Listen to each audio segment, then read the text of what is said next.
सभी का एक बार फिर से स्वागत है डिजायर कंपटीशन एकेडमी में। तो जैसा कि हम सभी 10 कदम एक सीरीज पढ़ते हैं, हमारे द्वारा लाया जाता है डिजायर कंपटीशन एकेडमी के द्वारा।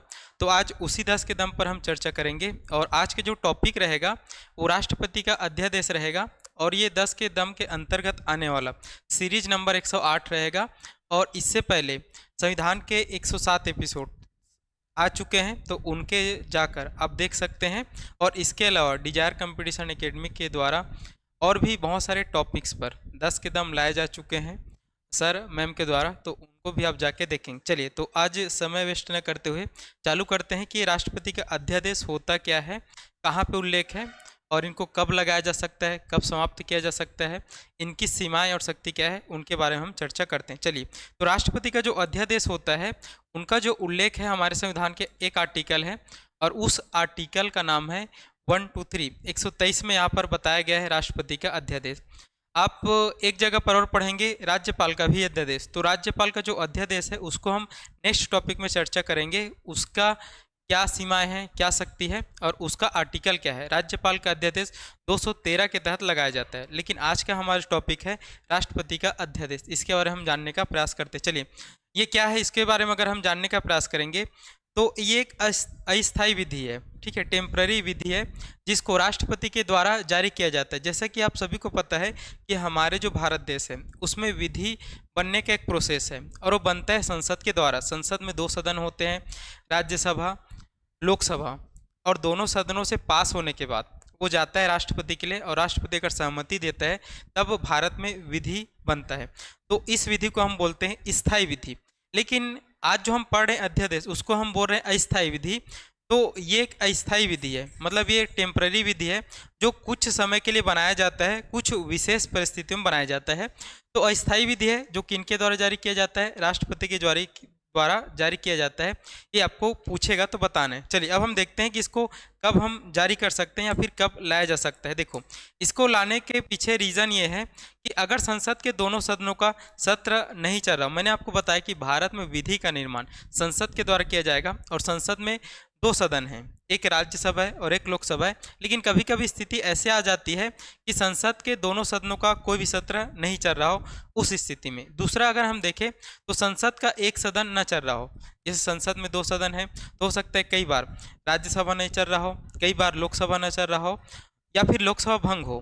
तो उन स्थितियों में हम यहाँ पर ला सकते हैं राष्ट्रपति का अध्यादेश। उसके बाद तीसरे अगर बात करें, तत्काल किसी विषय पर विधि बनाने की आवश्यकता पड़ गई। देखो, विधि बनाने का जो प्रोसेस है स्थायी वाला बहुत लंबा है। वहाँ पर कोई भी अगर विधि बनाएंगे तो उसको पहले हम पेश करते हैं, पहले एक सदन में पेश करते हैं, फिर पूरे लोगों के द्वारा चर्चा किया जाता है, वहाँ से पास होने के बाद वो दूसरे में जाता है, वहाँ पर भी चर्चा किया जाता है। तो एक विधि को बनने में अगर हम एक डेट देखें तो लगभग कम से कम हम एकदम मिनिमम निकाले तो 15 से 20 दिन लग ही जाता है, एकदम मिनिमम है ना। और अगर हम अधिकतम जाए तो 3 महीना, 6 महीने, कई बार तो 1 साल 2 साल भी लग जाता है उस पर। तो मिनिमम मैं यहाँ पर ले रहा हूँ 15 दिन। लेकिन कभी कभी स्थिति ऐसी आ जाती है कि हमको तत्काल कल ही या फिर आज ही विधि बनाने, तो ऐसी स्थिति में केवल राष्ट्रपति एक अध्यादेश जारी करेगा, उससे संबंधित और वो विधि बन जाएगा। यही कहलाता है कि तत्काल किसी विषय पर विधि बनाने की अगर आवश्यकता हो तब अध्यादेश हम ला सकते हैं और ये मंत्रिपरिषद की सलाह पर लाया जाएगा। याद रखना ही आपसे पूछा जाता है कि अध्यादेश राष्ट्रपति की स्वविवेक शक्ति है या फिर वो किसी मंत्रिपरिषद के सलाह से ही लाएंगे। तो आपको बताना है ये जो अध्यादेश है वो मंत्रिपरिषद की सलाह पर ही राष्ट्रपति लाएगा, राष्ट्रपति अपने से कभी भी नहीं लाएगा। अगर मंत्रिपरिषद उनको सलाह दे रहा है तभी क्या आया जा सकता है, अध्यादेश लाया जा सकता है। तो ये कब अगर पूछे आपको बताने कि अगर संसद का दोनों सदन का सत्र न चल रहा हो या फिर संसद के एक सदन न चल रहा हो या फिर तत्काल किसी विषय पर कानून बनाने की आवश्यकता पड़ गई है, तब इसको लाया जा सकता है मंत्रिपरिषद की सलाह पर। तो क्या है बता दिया, कब लाया जा सकता है ये बता दिया। अब आगे चलते हैं, देखते हैं। तो अध्यादेश की शक्ति, अध्यादेश की शक्ति की अगर हम बात करें, आपसे पूछा जाए कि अध्यादेश की शक्ति क्या होती है।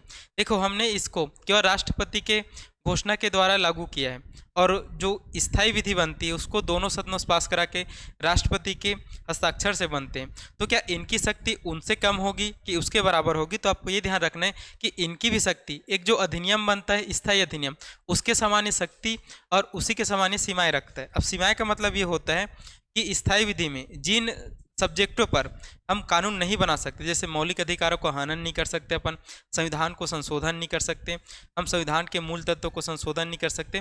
तो उस सब की भी सीमाएं इसमें भी रहेगी। इसमें आप किसी भी तरीके से गलत सलत चीज़ों को नहीं ला सकते। तो इनकी सीमाएं भी है और इनकी शक्ति भी है कि मेन जो अधिनियम के सामान्य शक्ति रखता है और उसके सामान्य सीमाएं भी रखता है। तो ये सेम होता है स्थायी विधि के समान। ठीक है, चलिए आते हैं। अब अध्यादेश कितने समय तक यहाँ पर लागू रह सकता है या फिर इसको कितने समय तक हम समाप्त कर सकते हैं, ये आपको बताना है। देखो, अध्यादेश जारी कौन करता है? राष्ट्रपति करता है। तो राष्ट्रपति जैसे जारी करता है वैसे इसको समाप्त भी कर सकते हैं। राष्ट्रपति कभी भी इसको वापस ले सकते हैं। जैसे आज राष्ट्रपति ने अध्यादेश जारी किया और उनको मन किया कि एक हफ्ता बाद इसको समाप्त करना है, तो वो समाप्त करेगा और वो वापस ले सकता है कभी भी। ठीक है, दूसरा अगर हम बात करें, जैसे एक अध्यादेश जारी हो गया है, जैसे एक अध्यादेश जारी हो गया है, मान लो जाए अभी चल रहा है हमारे पास मई, अब मई में जैसे जारी हो गया अध्यादेश और जून या जुलाई में बैठ रहा है हमारे पास संसद के दोनों सदन, तो उस अध्यादेश को रखा जाता है कहाँ पे? उस सदन में। और जैसे उस सदन में सत्र चालू हो जाएगा तो यहाँ पर सदन के पास दो विकल्प रहते हैं। एक रहता है या तो उस अध्यादेश पर चर्चा करके उसको समाप्त कर दे कि इसको हम फिर से बनाएंगे, इसकी कोई ज़रूरत नहीं है। ठीक है, या फिर उसको पारित कर दे। अगर वो अध्यादेश सही लग रहा है तो उसको दोनों सदन अनुमति देंगे और उसको पारित कर सकते हैं। तो देखो, यहाँ पर अध्यादेश जारी होने के बाद उसको सदन के सत्र में रखा जाता है और उस सत्र में दो काम हो सकते हैं।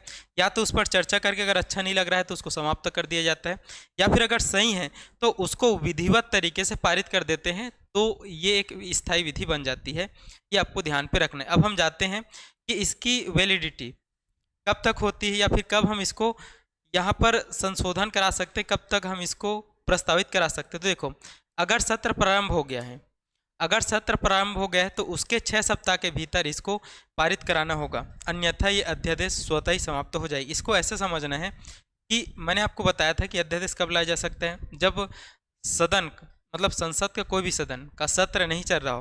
लेकिन हम सबको पता है कि भारत में प्रत्येक 6 माह बाद एक सत्र चलना जरूरी है। प्रत्येक 6 माह बाद एक सत्र चलना जरूरी है। तो 6 माह बाद सत्र होता ही है।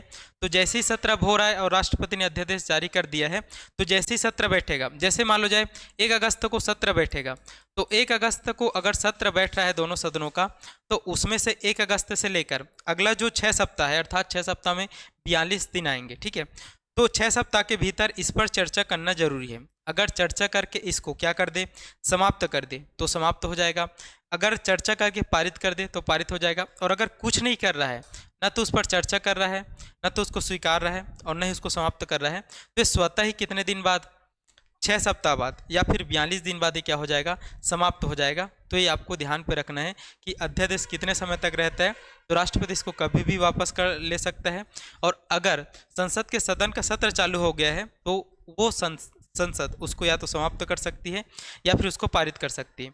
और अगर सत्र प्रारंभ हो गए और उस पर कोई भी यहाँ पर कुछ भी डिसीजन नहीं लिया जा रहा है, तो ये स्वतः ही 6 सप्ताह तक क्या हो जाएगा, समाप्त हो जाएगा। ये आपको देखना है। आपसे पूछा जाता है कि अध्यादेश जारी होने के बाद अगर संसद का सत्र बैठ रहा है तो कितने दिनों तक अध्यादेश रहेगा, तो आपको बताना है वो 6 सप्ताह तक रहेगा। और अगर 6 सप्ताह तक इस पर कुछ भी वार्तालाप नहीं हुआ, बातचीत नहीं हुआ, तो 6 सप्ताह बाद स्वतः ही निरस्त हो जाएगा, समाप्त हो जाएगा। ये आपको ध्यान पे रखना है। एक क्वेश्चन और पूछा जाता है कि अध्यादेश की अधिकतम आयु कितना है, कि एक अध्यादेश एक बार जैसे राष्ट्रपति द्वारा लागू कर दिया गया है तो कितने समय तक लागू रह सकता है। तो मैंने आपको बताया कि भारत में हर 6 माह में एक बार बैठक होना जरूरी है, तो इसकी अधिकतम आयु है 6 माह। अब 6 माह के बाद मैंने आपको बताया कि इसको 6 सप्ताह तक आप चर्चा कर सकते हैं, समाप्त कर सकते हैं। तो 6 माह और 6 सप्ताह इसकी क्या होती है, अधिकतम आयु होती है। ये आपको बताना है। आपसे पूछा जाता है कि एक अध्यादेश की अधिकतम आयु कितना है, तो आपको बताना है अधिक से अधिक अध्यादेश 6 माह और उसके बाद 6 सप्ताह तक ही ये लागू रह सकता है। उसके बाद या तो ये स्वतः ही निरस्त हो जाएगा, या फिर इसको पारित कर दिया जाएगा, या फिर इसको समाप्त कर दिया जाएगा। ये आपको ध्यान पे रखना है। हाँ, अगर न्यूनतम आयु पूछे अध्यादेश की, तो न्यूनतम आयु कुछ भी नहीं है। न्यूनतम आयु आज राष्ट्रपति ने घोषणा किया, कल ही अगर बैठक बुला लिया जाए तो कल ही उसको समाप्त कर दिया जाएगा, कल ही उसको लागू कर दिया जाएगा। तो न्यूनतम इसकी कोई आयु नहीं है, न्यूनतम इसको कभी भी समाप्त किया जा सकता है। हाँ, अधिकतम में आपको याद रखना है ये 6 माह और 6 सप्ताह तक ही लागू रह सकता है। अब हम जाते हैं सीमाएं, कि जो अध्यादेश होता है उनकी सीमाएं क्या है, कि वो कहाँ तक ही कार्य कर सकते हैं। तो इनकी जो सीमाएं होता है, पहला तो ये अस्थायी विधि है, ये स्थायी नहीं। मैंने बताया कि अधिकतम कितने समय तक रह सकता है, 6 माह 6 सप्ताह तक। तो ये अस्थायी विधि है और इसको कभी भी इतने समय के भीतर इसको समाप्त किया जा सकता है। तो ये इनकी सीमाएं हैं। ये विधायिका के समानांतर नहीं है। मैंने आपको बताया कि जो मेन विधि होता है वो एक प्रोसेस से गुजरता है, दोनों सदनों से पारित होता है, फिर राष्ट्रपति के बाद वो बनता है, तो स्थायी होती है। उसको फिर समाप्त करना यहाँ पर उतना ज़्यादा संभव नहीं हो पाता है। तो विधायिका जैसे बनाती है उसके समानांतर बिल्कुल नहीं, क्योंकि ये अस्थायी, इसको हम कभी भी समाप्त कर सकते हैं। तो अगर आपसे पूछे क्या अध्यादेश विधायिका के समानांतर बनाई गई एक विधि है, तो आपको बताना है बिल्कुल नहीं, ये विधायिका के समानांतर नहीं है। इसको हम कहाँ तक रख सकते हैं, इतना तक रख सकते हैं, उसके बाद फिर इसमें प्रोसेस करना जरूरी। चलिए चाहते हैं नेक्स्ट, अधिनियम की सीमा इस पर भी लागू होता है। मैंने आपको बताया कि एक जो विधि होती है उसके अंतर्गत अगर हम कुछ भी चीज़ों को परिवर्तन करना चाहें तो एक सीमा के अंतर्गत ही कर सकते हैं। तो ये इन पर भी लागू होता है। अधिनियम में जिस प्रकार सीमाओं का हम पालन करते हैं उसी प्रकार अध्यादेश में भी करते हैं। ये नहीं कि अध्यादेश लागू करके कुछ भी तरीके से उल जुलूल हम कानून बना सकते, ऐसा बिल्कुल नहीं बनाया जा सकता अध्यादेश के द्वारा। ठीक है, ये आपको ध्यान पे रखना है।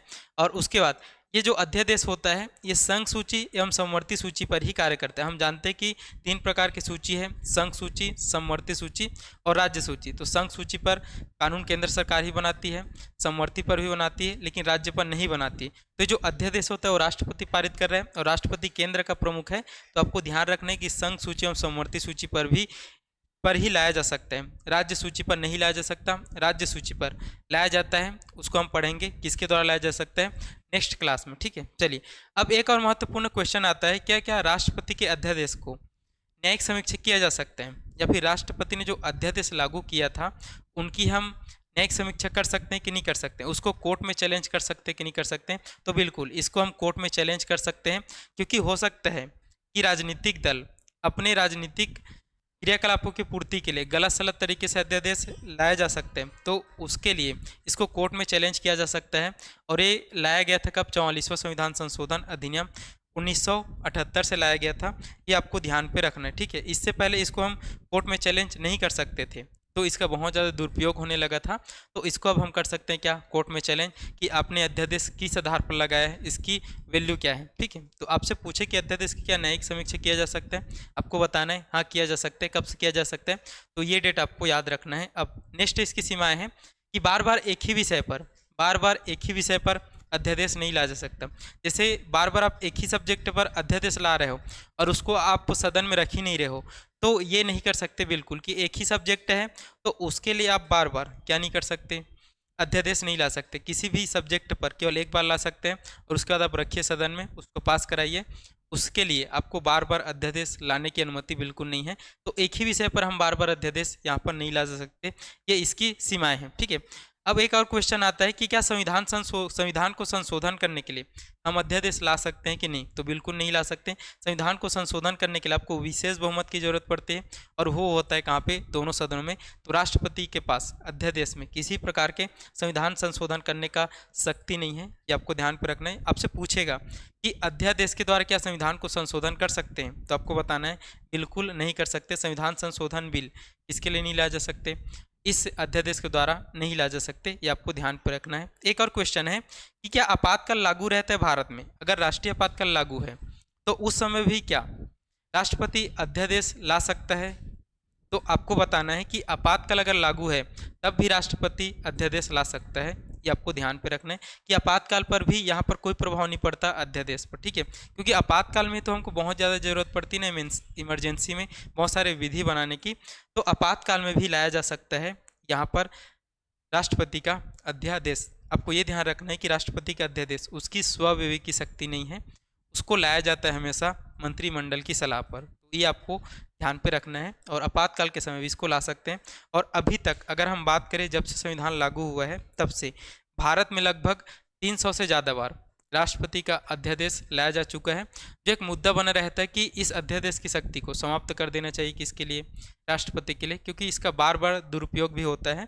तो अभी तक 1950 से लेकर 2024 तक 300 से ज़्यादा बार अध्यादेश लाया जा चुका है, ये आपको समझना है। चलिए तो आज की क्लास को यहीं पे ख़त्म करते हैं, और आशा करते हैं समझ आया होगा। अगर आप कुछ डाउट रहते हैं तो उसको कमेंट सेक्शन में पूछ लिया करिएगा, और अपने डाउट क्लियर कर लिया करिएगा और जुड़े रहिएगा डिजायर कंपटीशन एकेडमी के साथ। आप सभी का धन्यवाद।